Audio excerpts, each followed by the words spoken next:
बिस्मिल्लाहिर्रहमानिर्रहीम। अस्सलाम वालेकुम। आप सब कैसे हैं? उम्मीद करती हूँ कि आप सबके रोज़े बहुत अच्छे से गुज़र रहे हैं। हमारे भी अल्हम्दुलिल्लाह रोज़े भी अच्छे से गुज़र रहे हैं और हम भी सेहतमंद हैं माशाल्लाह से। अच्छा जी, मैं आज बहुत ही मज़े की रेसिपी लाई हूँ जो है चटपटे छोले की चाट। बहुत ही मज़े की रेसिपी, इफ्तारी में तो ये खाकर मज़ा आ जाता है, यकीन मानिए। अच्छा जी, उसके लिए मैं आपको बहुत ही अच्छा सा तरीका आज देने वाली हूँ छोले भिगोने के लिए। अगर आप ऐसे भिगोगे ना छोले, आपको कभी भी कोई परेशानी नहीं होगी। छोले उबालते वक्त आपको कभी नहीं लगेगा कि छोले उबल क्यों नहीं रहे या कच्चे ही रह रहे। बहुत झटपट आपके छोले भी उबल जाएंगे। इसके लिए मैंने 1 कप छोले लिए हैं और 3 कप पानी, और इसमें हाफ़ टी स्पून आपने बेकिंग सोडा डालना है। बेकिंग सोडा से क्या है, हमारे छोले जल्द से जल्द उबल जाएंगे। आप इसे ओवरनाइट भी रख सकते हैं, रात को भिगो दे और सुबह इसे बॉईल करके फिर फ्रीज़र में भी आप स्टोर कर सकते हैं। 1 महीने तक आपका फ्रीज़र में ये अच्छे से स्टोर हो जाएंगे। फिर आपको जब भी दिल करे आप छोले चाट बनाकर खा लीजिए, या फिर सुबह आप भिगो दें और शाम को आप बना लें।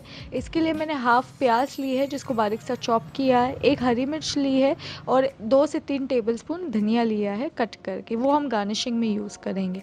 आप देख सकते हो छोले को मैंने बस नमक डाल के उबाल लिया, जैसे हम आलू वगैरह जो भी चीज़ उबालते हैं ना, वैसे ही नॉर्मली हमें छोले उबालने हैं। तो बस मेरे छोले उबल चुके हैं। ये है धनिया पाउडर नहीं है, ये साबुत धनिया है 1 टेबलस्पून, और ये ज़ीरा पाउडर 1 टेबलस्पून, 1 टेबलस्पून लाल मिर्च चिली फ्लेक्स है, 1/4 टीस्पून नमक, और ऑरेंज फूड कलर लिया है मैंने 1/4 टीस्पून। ये बेसन है, बेसन तकरीबन मैंने 2 टेबलस्पून लिया है, और ये तमाम चीज़ें हम छोले चाट बनाने में यूज़ करेंगे। अच्छा जी, जो चिली फ्लेक्स मैंने लिए आप उसके बदले लाल मिर्चों का पाउडर भी ले सकते हैं, और साबुत धनिया के बदले आप धनिया पाउडर भी ले सकते हैं। अच्छा जी, बस मैं इसमें थोड़ा पानी डाल दूँगी, 3 से 4 चम्मच पानी डाल के इसका एक अच्छा सा पेस्ट बना लूँगी जिसमें थोड़ी भी ना गुठलियाँ ना हो, ताकि बनाते वक्त भी हमें कोई गुठलियाँ ना महसूस हो। तो बस मैं इसे अच्छे से मिला लूँगी जब तक इसकी गुठलियाँ गायब नहीं हो जाती। तो आप देख सकते हो इतना अच्छा सा हमने पेस्ट बना लिया है। अगर आपको पानी कम लगे तो आप थोड़ा और पानी डाल लीजिए। जैसे हमारा दूध की कंसिस्टेंसी होती है ना, हमें बस दूध की तरह इसे थोड़ा लिक्विड बनाना है। तो बस मैं इसे मिक्स करती जाऊंगी। बहुत मज़े की चाट है, ज़रूर ट्राई कीजिएगा। और इफ्तारी में अगर हम चाट ना खाएं तो इफ्तारी बहुत फीकी फीकी सी लगती है ना, तो ज़रूर ट्राई कीजिएगा और कोशिश करिएगा कि आप ये रेसिपी एक दफ़ा बनाए ही बनाएं। और यकीन मानिए, मेरा नहीं ख्याल है कि आप एक बार बनाओगे तो बार बार ना बनाओगे। बहुत मज़े की रेसिपी है। घर वालों को लगेगा आपने बाहर से चाट मंगाई है, जैसे हम बाहर खाते हैं ना चाट, वैसी होगी। अच्छा जी, फ्राइंग पैन में ना मैं लो फ्लेम पर मैंने वो जो हमने बेसन और पानी का मिक्सचर बनाया है ना घोल, वो मैंने इसके अंदर शामिल कर लिया, और बस मैं अभी इसको हिलाती रहूँगी। मैंने इसमें तेल वगैरह कुछ शामिल नहीं किया, कुकिंग ऑयल नहीं डाला है। बस फ्राइंग पैन में मैंने वो घोल डाल दिया है, और मीडियम फ्लेम पर मैं बस इसे हिलाती रहूँगी जब तक ये थोड़ा गाढ़ा नहीं हो जाता। इसी में हमारे छोले वगैरह सब हम बनाएंगे, तो एक अच्छा सा पेस्ट बन जाएगा। और ये तमाम मसाले हैं जो साबुत धनिया, लाल मिर्च, फूड कलर, नमक। फूड कलर अगर आपने नहीं डालना तो आप ना डालें, लेकिन अगर आपको वो जो बाहर वाला एक लुक देना है तो आपको फूड कलर डालना होगा, ताकि बाहर वाला जो आप लुक चाहते हो ना आपको वो मिल जाए। और लाल मिर्चों का पाउडर के बदले आप चिली फ्लेक्स डाल दें अगर आप बच्चों के लिए बना रहे हैं, ताकि ज़्यादा तेज़ भी ना होना। बहुत मज़े की है ये। अच्छा, ये इमली की चटनी पड़ी थी मेरे पास, तो ये मैं 2 से 3 टेबलस्पून इमली की चटनी डालूँगी। अगर आपने देखना है इमली की चटनी मैंने कैसे बनाई है तो मैं लिंक भी डाल दूँगी नीचे।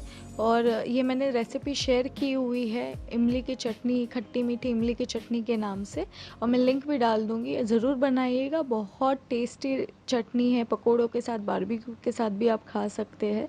तो बस मैंने वही चटनी इसमें शामिल की है, ताकि एक चटपटा सा खट्टा सा एक टेस्ट आए, और जो हम चाट चाहते हैं ना वैसे हमें चाट मिल जाए। अच्छा, जैसे मेरी थोड़ी ग्रेवी थिक हो गई थी, मैंने सारे छोले इसके अंदर शामिल कर लिया, और मैं मिक्स करती रहूँगी जब जब तक एक अच्छी सी कोटिंग ना, थिक कोटिंग छोले के आसपास नहीं लग जाती, और हमारे जो छोले के साथ जो ग्रेवी है वो थोड़ी गाढ़ी नहीं हो जाती।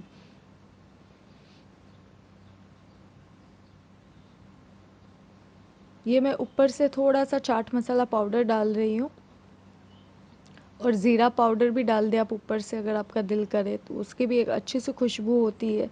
और ये मैंने डाल दी है इसमें धनिया और कटी हुई हरी मिर्च, एक हरी मिर्च ली है मैंने, और आधी प्याज थी छोटी वाली, उसको मैंने बारीक सा कट कर लिया था, ऑमलेट कट, और मैंने उसमें शामिल कर लिया। अच्छे से मिक्स कर लूँगी। ज़्यादा मिक्स नहीं करना है ज़्यादा देर तक, क्योंकि जो हमारी प्याज है ना वो फिर नरम हो जाएगी, तो फिर खाने में इतना मज़ा नहीं आएगा। मैं चाहती हूँ कि जब हम बाइट करें ना तो एक क्रंची सा जो प्याज का टेस्ट होता है हमें वो आए ना, तो एक मज़ेदार क्रंची सी खट्टी मीठी सी हमारी एक चाट तैयार हो जाती है। तो जब हम बाहर जो खाते हैं ना, कराची की जो चाट होती है बाहर जो मिलती है, ये सेम वैसी ही चाट बनी है। मेरे घर में तो सबको बहुत अच्छी लगती है, और यकीन मानिए ऐसा पल नहीं होता कि कोई तारीफ़ नहीं करता। जब भी कोई भी ये चाट खाते हैं सारे इस चाट की तारीफ़ करते हैं। यकीन मानिए आपको भी तारीफ़ मिलेगी इंशाअल्लाह। अच्छा जी, अभी इसके ऊपर आ जाते गार्निशिंग की तरफ। तो मैंने सारी चाट को निकाल दिया, और इसके ऊपर मैं उबले हुए जो आलू होते हैं ना, मैंने उबले हुए आलू डाल दिए कट करके। आप बस आलू को उबाल लें और इसके अंदर डाल दें। अगर आपको आलू नहीं डालना आप ना डालें, लेकिन आलू डालोगे ना तो एक अच्छा सा टेस्ट आता है। इसके ऊपर आप पापड़ी डाल दें, नीम डाल दें, बहुत मज़े की लगती है चाट ना। तो बस मैंने उबले हुए आलू इसमें फैला लूँगी।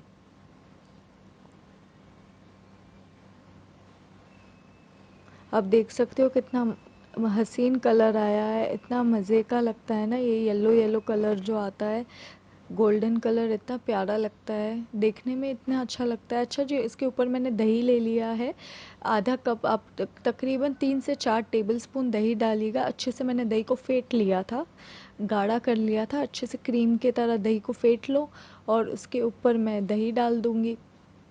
ये मेरी जो इमली की चटनी है ये मैंने डाली है। इमली की चटनी की लिंक मैं नीचे आपको दे दूँगी, आप वहाँ से सीख लेना।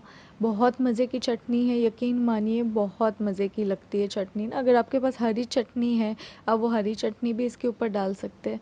और ये मैंने ऊपर से डाल दिया चाट मसाला पाउडर। चाट मसाला पाउडर हमने आखिर में चने पे डाला हुआ था, ये मैं दोबारा चाट मसाला पाउडर अंदर शामिल कर रही हूँ। और फिर इसके ऊपर मैं डाल दूँगी पापड़ी, जो हम पापड़ी खाते हैं ना, ये तो रेडीमेड पापड़ी है, ये मैंने ऊपर से डाल दी। अगर आपके पास पापड़ी नहीं है आप निम्को डाल दें, या फिर लेज़ होता है आप लेज़ भी डाल सकते हैं, वो भी मज़े के लगते हैं। आपकी अपनी चॉइस है। फिर वो पापड़ आते हैं, आप पापड़ भी डाल सकते हैं, जो रिंग्स वाले पापड़ आते हैं ना बच्चे शौक से खाते हैं, आप वो पापड़ भी डाल सकते हैं। बहुत मज़े की लगती है, ज़रूर एक बार ट्राई कीजिएगा। मेरे मुंह में तो अभी भी पानी आ रहा है। अगर आपको अच्छी लगे तो मुझे ज़रूर बताइएगा। अपने प्यारों के साथ ये रेसिपी शेयर कीजिएगा, और हमें दुआओं